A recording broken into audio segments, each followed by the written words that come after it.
I lived with a pack of wolves one summer in Alaska when I was up there doing research. And Lived with a pack of wolves? I ran a research camp, a genetics camp, and 1 year a pack of wolves moved into my research camp. And it was whoa.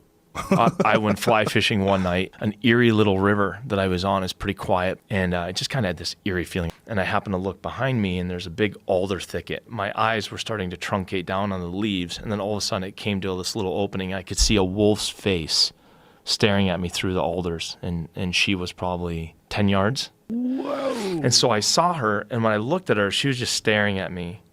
And so she was standing, now she's probably 3 feet behind me. What? Yeah. And so I'm just like, hey, Mom, what's going on? I'm just casting my fly rod. And when I'm not looking at her, she's kind of trying to check me out. She's doing the whole nose extension, getting a whiff. So she moves off. And were you worried that she was going to attack you? No.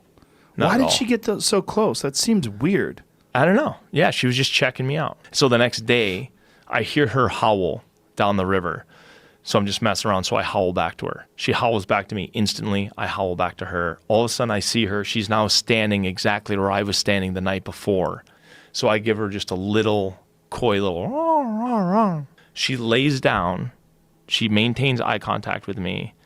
And then she's just sitting there staring at me. Then she leaves. That night, in the middle of the night, the alpha male was sitting on my little platform, and he howled right outside my tent. And I sat up and I grabbed my gun and I was just sitting there, and he woke me up from a dead sleep. I didn't know what it was, and then I heard something and I kind of peeked out and I saw that it was this big male. I was like, oh, okay, it's just not just a wolf, but like he's not going to bother me at all. So I hung my gun back up. Those 2 instances just started each day. They have no body language of hunting whatsoever. And so what is their body language of? Curiosity? Curiosity, yeah. And so these wolves, they were just always present. Like even I would go hiking just to get some exercise, and literally 3 or 4 of them would go with me. And they'd hang back like 50, 60 yards behind me. But I'd hike for like 10 miles, and they'd do the whole thing with me.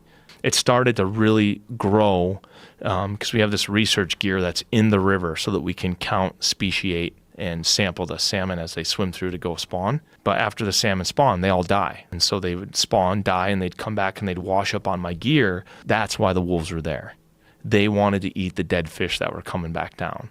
And so as I started to toss fish off on the banks of the river, and the wolves started eating them, and then our relationship just kept growing and growing. Did you think while you were doing this that this is probably how human beings and wolves developed this relationship? 100%.